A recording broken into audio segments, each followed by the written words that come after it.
Sebastian, we got Richard on the line. What do you want to ask him? What daily habits in your business push the needle and aren't just busy work?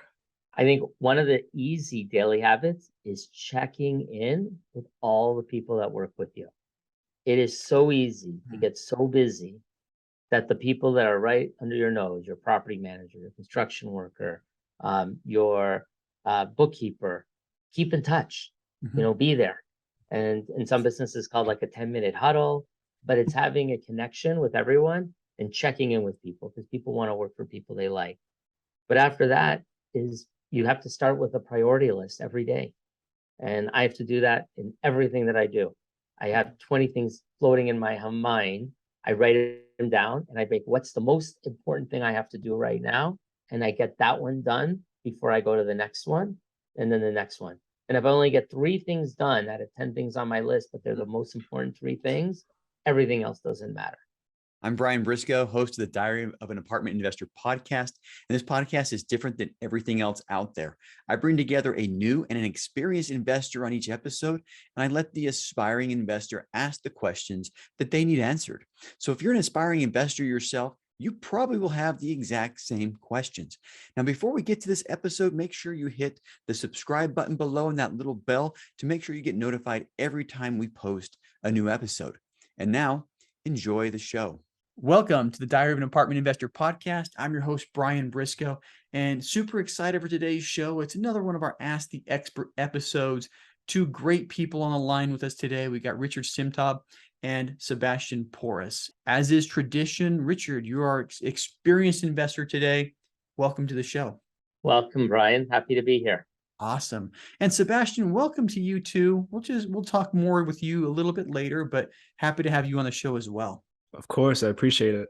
So Richard, let's talk about you for a second. Tell us a little bit about yourself.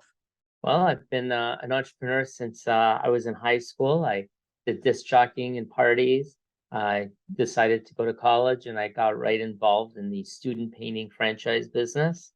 That rolled into window tinting cars to another franchise, which then led me to moving from where I lived, Canada, to the US to opening up a store that rented books on tape.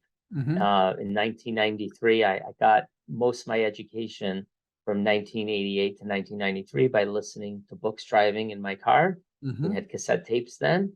Yeah. And I was looking for a new business to start. And I founded this company called Talking Book World. I grew it to 40 locations. I had partners, I had investors. I started selling franchises, I should say awarding franchises. And we grew it consistently, but really the world changed. I brought in some partners in 1999, and shortly after that, I was no longer part of the company, and I set out to go help other people grow businesses. I've been involved in multiple different franchises, helping them grow, awarding franchise, doing commercial real estate leases for operators of franchises. And it wasn't until the COVID that my son was 19 and really bored at home and his internship was canceled. He decided to start looking into multifamily commercial real estate. And that's how we came upon buying our first 11-unit apartment building. More of it as an education. Let's try it. Let's see what it's like. He would manage it. He would do the accounting for it. He would go to college at the same time. It was in his college town of Lansing, Michigan, and he loved it. And then he bought a second building that was 32 units, and he had to renovate this building. He needed a lot of work. He made a big impact, and he said, "This is my calling. This is what I want to do." And he asked his mom and I to take a break from college to see if he can make a career out of it. And he has.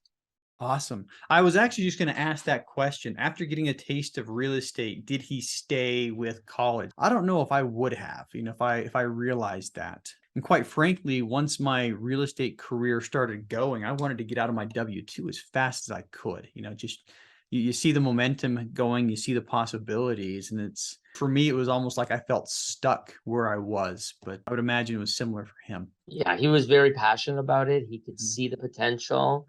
And he could see the positive difference he can make in people's lives, helping a lot of low-income people, people with Section 8 vouchers, people that were living in unheard of living conditions from landlords that don't care about people, where we could come in, clean up the building, renovate apartments, and give people more dignity and a better place to live. Okay. Now, something I'd love to know a little bit more about. I mean, you've been in been an entrepreneur, like you said, since college. You've done franchises, you've awarded franchises, you've done a lot of stuff prior to multifamily that wasn't directly related.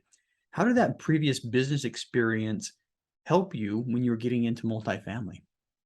Well, in all the businesses I've been involved in, and especially when you use the word franchise, you have to have a process and a system for everything. Mm-hmm. And my son saw what I've done, and everything he does, we have a process, a scorecard, and a system. So we know that the system's being followed. We have everything on a schedule. And the process has helped us scale the business up now to a point where we feel really comfortable to grow exponentially because we have all the pieces in place. No different than you would take a few years to sort of refine a restaurant concept, get the processes, all the procedures down, and then say, okay, I'm ready to go open 100 more of these. And that's sort of what we've done. We've taken that business process experience and applied it to real estate. Awesome. So I imagine that 11 unit, you said that 11 unit was for the education.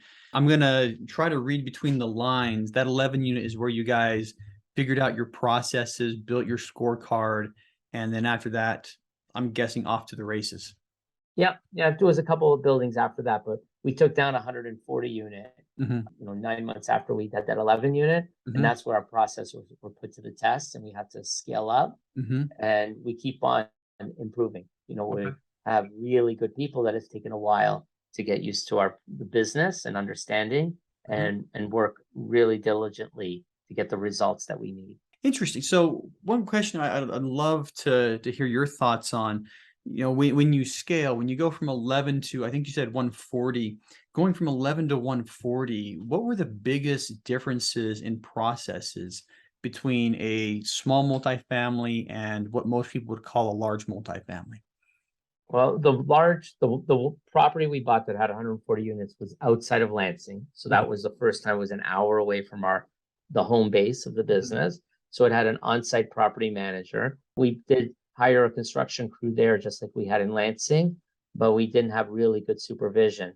So we realized we were missing things that we took for granted locally. We didn't have because we didn't see them every day. So all of a sudden he realized he had to put more checks and balances and more processes in place because he was an hour away. So he can make sure that they were doing the actual, it couldn't just look at a scorecard, but you had to check a lot of other aspects of it. And when we started getting complaints about people's units not being finished correctly, we realized we can't just say how the construction worker say, yep, I finished this unit, it's ready to turn over to a tenant. There needs to be a process to check that unit, to verify. You don't want to be embarrassed in showing it to somebody when it's not ready. Yeah, absolutely.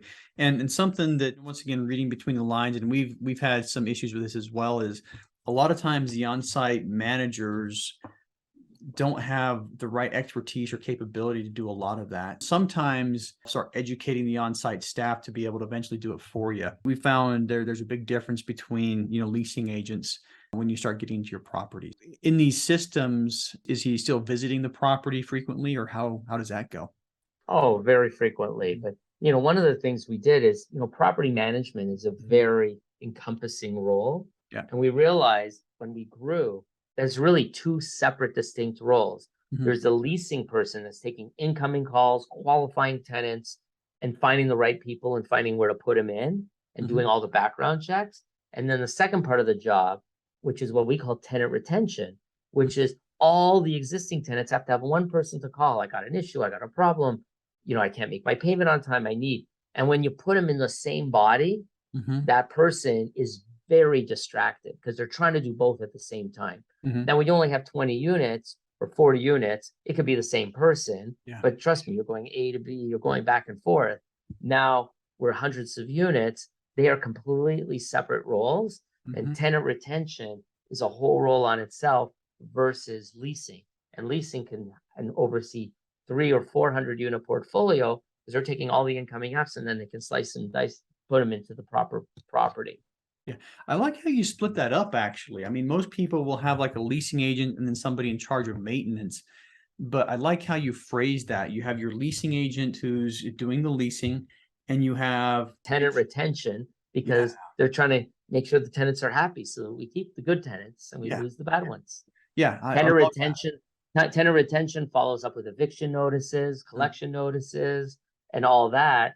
Where the leasing rep, we want to focus on making sure there's never a vacant. The minute a unit's ready, we have a wait list of people to come in, because the leasing representative has done such a good job of backfilling. And the other thing is just by changing the name, if you're the maintenance guy, it's like, hey, my job's maintenance because that's your title. I'm the maintenance supervisor. I don't do that. I don't do evictions or whatever.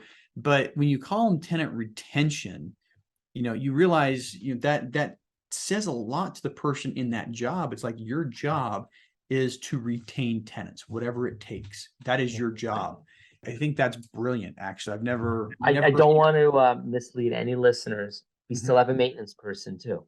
Yeah. So tenant retention takes all the calls. They manage the the tenants' expectations of when, if we're backlogged on 10 tenant requests, they're not going to say, I'll have someone there tomorrow. It'll be a day or two, but we're going to get somebody there. If it's a higher priority, the tenant retention coordinator could prioritize. And then the maintenance team, we have many construction workers, and we have some that are dedicated tenant maintenance, but sometimes we take some construction workers, we get busy and pull them on a maintenance request so we don't fall behind. Nice. I like how that's set up. I haven't seen that before. I don't know if it's new in the industry, but it sounds like it's going to work amazingly well. So I think a lot of people, and I think we've been guilty of this, is you have one person that's taking all the calls, whether it's leasing or everything else. And sometimes priorities get confused and things get mixed up. I do like that idea, and I might steal it in the future. Please do. Yeah, I'll make sure to give a reference. Hey, this came from my buddy Richard. Let's talk about motivations. And this is one of my favorite questions to ask. And I've got a lot of favorites. I say everything's my favorite. I guess I want to know what drives you. Richard, what is your big burning why? Well, our why right now is to help people that are economically disadvantaged, that are living in poor living conditions. We've helped a lot of homeless people. We've helped people that would not be able to find a decent place to live if it wasn't for what we were doing. And that really drives my son and I, because I feel like I'm doing very, very good for them. Yeah. And then I love helping people. I help investors. My investors are all my friends. They've seen me grow my businesses, and I have an opportunity for them to invest and share in some of the wealth that we're creating at the same time. Yeah, helping a lot of different people in different ways through the same vehicle. I appreciate that a lot. Usually we talk in detail about one of the properties, but we've already talked a lot of details. Tell us your overview of your business plan for what's coming next, as far as your next acquisitions. What are you looking for, and what are you trying to do with the next couple of acquisitions? So right now we're in the middle. We just started a couple of days ago on our raise for our 281 unit acquisition. It's a $5 million raise, raised already 80% of the funds. So I'm just going to raise the last 20%, hopefully by the end of this week or by Monday, have commitments, and then send out all the docs and get everything tied up. We have a half a dozen offers right now on properties. We've been getting outbid by most of the offers that we've put in by people that are obviously willing to pay a little higher than we are, but we're being patient. And we hope that some of these deals, like this one that we got, will come back to us. It was under contract with somebody else, and it came back to us after.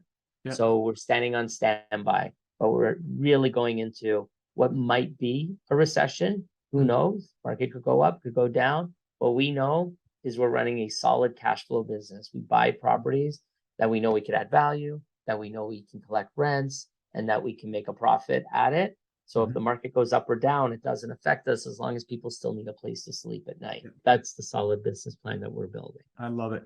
And a couple keys there. You're putting a lot of offers out there. I think that's what it takes. And when you're putting a lot of offers, you can afford to get a lot of them rejected. It's just, hey, we're putting offers on what we can pay here. And when you get one, you know you got a good deal. The other thing I'd like to point out that you said that's a really good idea, keep tabs on properties that you didn't get, because sometimes they come back on the rebound, they fall out of contract, or something happens between the buyer and the seller or whatever. and they come back on the market. And if you're ready and you're keeping in contact with the broker, you can just be in the right position to scoop those up. Last question before I bring Sebastian on. What's next for you? What's next for me? I mean, to infinity and beyond. My son, we have a BHAG, a big, hairy, audacious goal from the book Traction. We use the EOS process. It's 10,000 units. Nice. So we're on a path to get to 10,000 units in 10 years and make lives better for everyone. Now, is that 10,000 cumulative, or 10 years from now, do you want to be operating a portfolio of 10,000? So they're slightly different things. They are. We believe we want to be operating a portfolio of 10,000. We don't need to sell them. If we can refi and cash out investors, but let them still be partners and have that long-term mindset on the real estate, I think we'll be better off, because when you sell something, it's like, where do you put it? Yeah. When you sell something, there's lots of dynamics in place. You're giving investors their cash back, which is a good thing. Sometimes those investors choose to put funds other places. That's great. But if you keep real estate, I'm a big fan of keeping real estate. The syndication world tends to be incentivized the other direction. It tends to be incentivized for people not to keep things. But I definitely think that keeping things long term is probably the best way to grow wealth. My 2 cents there too. But all right. So that said, we're going to shift gears right now. And Sebastian, you're up. How's it going, bud? Doing great. Doing fantastic. Awesome. Well, same first question for you. I'm going to ask you to tell us all about yourself. My parents are immigrants from Colombia, so they came over to this country a couple of decades ago. But yeah, I mean, they gave me and my sister a life here in America. I was born in Queens, New York, but pretty much have been raised in Tampa, Florida all my life. Currently, I am a student at the University of South Florida, which is one of the biggest public universities around these parts. Yeah, I mean, I started learning about multifamily, I would say probably last fall semester. Yeah, ever since then, I've just been learning, seeking to educate myself, and seeking to connect with people in the space. Awesome. Well, see if we can put you in the same position as Richard's son, where you get, 20, 30, 40, 100 so units in a couple of years, and you drop out too. But I'm not advocating dropping out. So that said, what's your big motivation for doing this? What's your burning why? I feel like this kind of changes every season or so. But for me right now, it's really just all about just gaining experience just from life and business, understanding how to make money, not necessarily just to keep it to myself, but for the purpose of being able to share that experience and knowledge with others, particularly people who are in poverty, impoverished communities, and just sort of set up my own education or university devoted to helping people come out of that situation. Awesome. I love it. Well, here comes I said I have lots of favorites. Here's another one of my favorites. My favorite part of the show, where I say, Sebastian, we got Richard on the line. What do you want to ask him? My first question is, what daily habits in your business push the needle and aren't just busy work? Daily habits in the business. I was thinking, first of all, exercising every morning is a really good daily habit to give you energy for the day. I think one of the easy daily habits is checking in with all the people that work with you. It is so easy to get so busy that the people that are right under your nose, your property manager, your construction worker, your bookkeeper, keep in touch, be there. And in some businesses called like a 10-minute huddle, but it's having a connection with everyone and checking in with people, because people want to work for people they like. But after that is you have to start with a priority list every day. And I have to do that in everything that I do. I have 20 things floating in my mind. I write them down and I make what's the most important thing I have to do right now. And I get that one done before I go to the next one, and then the next one. And if I only get 3 things done out of 10 things on my list, but they're the most important 3 things, everything else doesn't matter. Yeah, I love that philosophy. And I'm taking notes myself on that one. This was, I think, in a Hal Elrod book where he interviewed a billionaire, and that was the exact same answer is, how do you do everything? Like I write down the most important things on my to-do list and I do the first one. That's it. And that was his recipe for success. But Richard, I also love that keep in touch with everybody every day, those daily touch points. So I'm going to start trying to do that a little better. All right, Sebastian, back to you. You also mentioned acquiring the property that was an hour away from where you were locally. I guess, what were some of the other lessons you learned while starting out that you sort of wish you could have gone back and done over again? Well, I do believe in in-house property management. I would not buy any property unless I can manage it myself. I don't see outsourcing property management. It is not the conventional wisdom. Everyone says otherwise. But to me, if it's my money, I also believe the same thing about construction. But what I learned was it does make sense sometimes to outsource construction. I was trying to do it all in-house, and I actually lost money doing it. It was costing me more money paying less per hour to construction workers than paying a third-party contractor that charged more per hour. The dollars didn't make sense. And what my mistake was, is I thought I was saving money by the hour, that I was for sure saving money. And I didn't track it weekly. So now I have a weekly tracker of how much we spent on labor and how much production they did to make sure that my costs are never getting out of line so I don't make that mistake again. So it can be cheaper to hire third-party construction. I don't find it to be beneficial to have third-party property management. Okay. I guess with property management, what makes a good property manager or a property management company in general? All a company does is hire a property manager that you could hire yourself and do your bookkeeping. You could do both. A good property manager is someone who cares, but that also can stick to the rules and that doesn't find shortcuts. Like, they get their job is to not only help the people, but help the landlord, but not only help the landlord, you have to balance. So a good property manager can communicate with a tenant, say, listen, you owe $100 still, of unpaid balance. I want to help you, but you got to pay something. You can't say, oh, I'll just pay you next week. I need something today. Can you give me $25 today? Can you give me $20 today? The property manager puts both interests aligned and doesn't make the one person's interest superior to the other, so that they're always working on progress. So Richard, I just want to clarify one thing. You have on-site management, but you don't have third-party property managers. So the on-site personnel are reporting directly to you, or do you have somebody else they report to? They report to my son, to Brad. He's the president. Okay. So the leasing manager I told you and the tenant retention person, they all report to Brad. Okay. Our maintenance people do have report to his vice president, Alec, who they report to. All right. So instead of hiring a third property management company to hire the leasing agents and put them on at the property, you're doing that yourself, or your son's company, you guys are doing that yourself, and they're reporting directly to. So you basically cut out the property management company and have the on-site staff. Correct. Okay, got it. All right. Well, that was my question, Sebastian. Sorry, you're supposed to be asking the questions here. So go ahead. No worries. So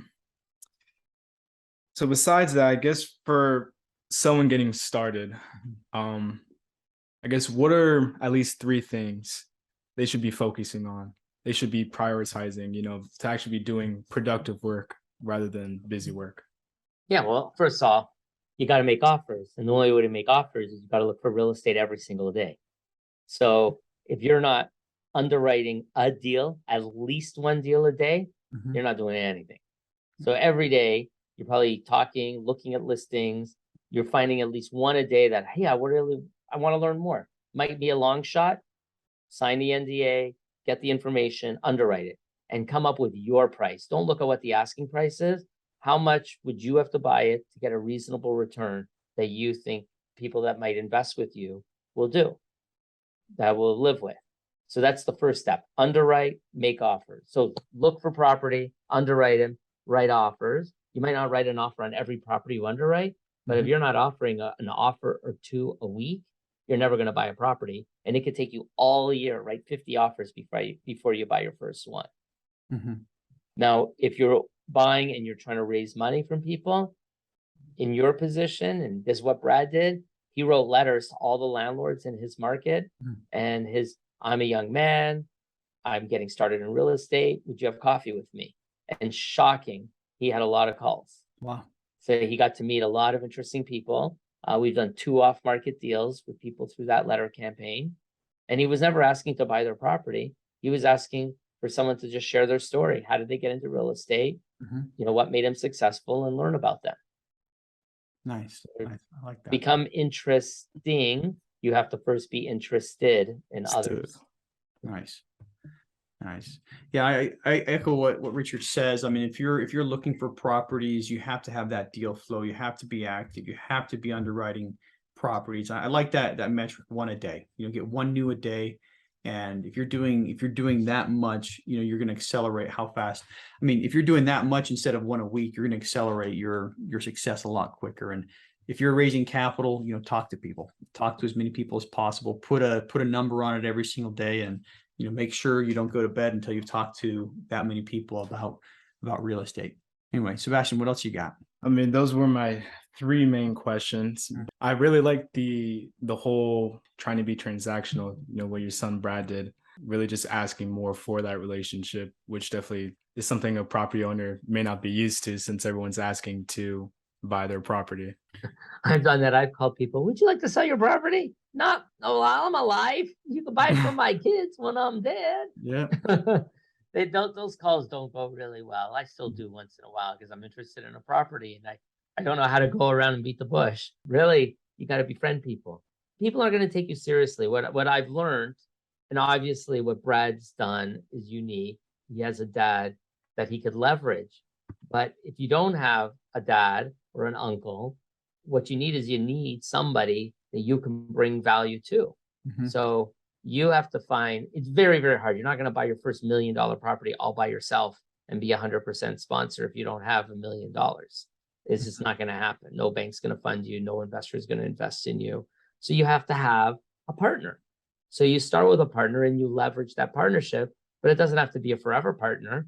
It can be a field partner, and just get some experience, get your name on some deals, and then fundraise with a group of people and get a deal or two under your belt, and you see how it is. And then you can break off and maybe you could do your own. But you haven't gone full cycle on finding, underwriting, making an offer, going through the ups and down roller coaster till you finally get the PA signed.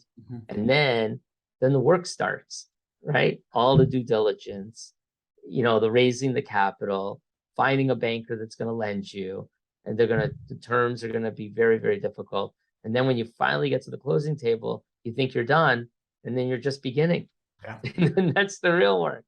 This is hard. It's a hard business. It's definitely not get rich quick, whatever anyone else says, but it can be rewarding, and it does have a great long-term benefit. Yeah.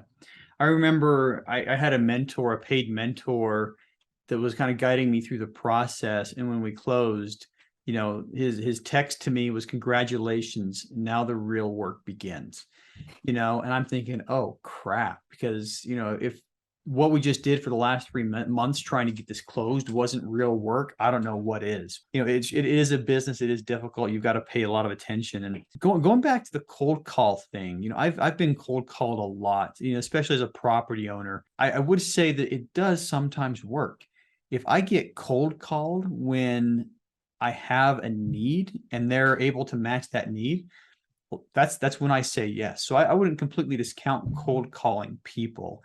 You might just get somebody right when they need whatever service you're offering. But going back to what was said earlier, it's a relationship business. So if you can try to do better than cold calling, is working on developing relationships with owners. And that's going to get you a lot further. In absence of that, cold calling, it does work. It's a numbers game at that point, but it does work. And Sebastian, what are you studying in school? I would study real estate, but USF does not have a real estate program. So right now I'm currently majoring in accounting. Fantastic. So my advice to anyone in college, if you're going to learn something, learn accounting inside out. You should be able to take a box of receipts and make a P&L balance sheet and cash flow statement out of it. Like, you have to be that good. You need to understand the ins and outs of a balance sheet and cash flow and income statement. That 1 + 1 is whatever number you want it to be. That's a good accountant. Yeah. That, an engineer knows 1 + 1 is 2.0, and an accountant, it's whatever number you want. So you have to learn that. And the second most important thing, if you're going to go to school and you're going to pay the fee to go there, become an amazing writer. Your writing skills are so important because when you leave 10 years from now, 20 years from now, you'll be writing letters, you'll be writing memos, you'll be writing you'll be copywriting ads, you'll have legal documents. Learn how to be an unbelievable, great grammar, English. It will go forever for you for a long way.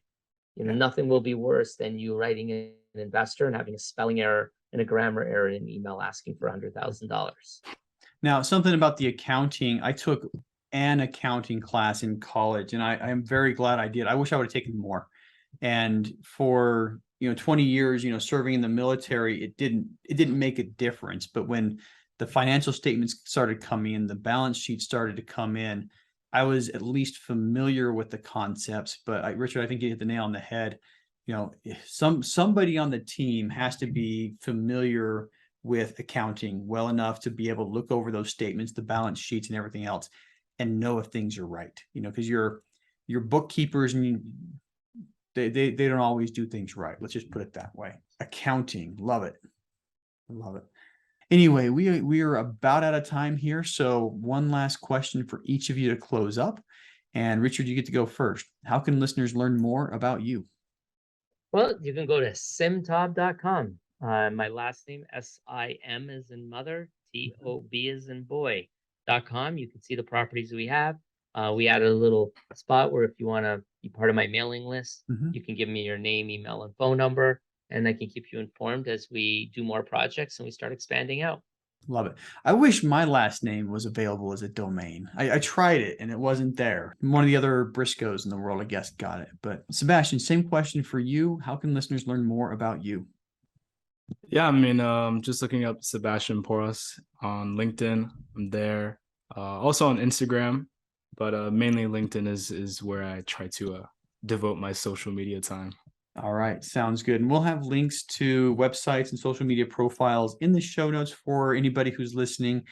So if you're interested in connecting with either of these two gentlemen, just swipe up to the show notes and the information should be right there. Anyway, we're about done for today. Last thing to say is thanks so much to both of you for coming on the show today. Very much appreciate your time. Thank you. Have a great day. Appreciate it. Hey, if you like that episode, make sure you hit that subscribe button. But more importantly, if you haven't joined our multifamily educational community, the Tribe of Titans yet, you are missing out. So get yourself 30 days free by clicking the link below in the description or go to thetribeoftitans.info and we'll see you there.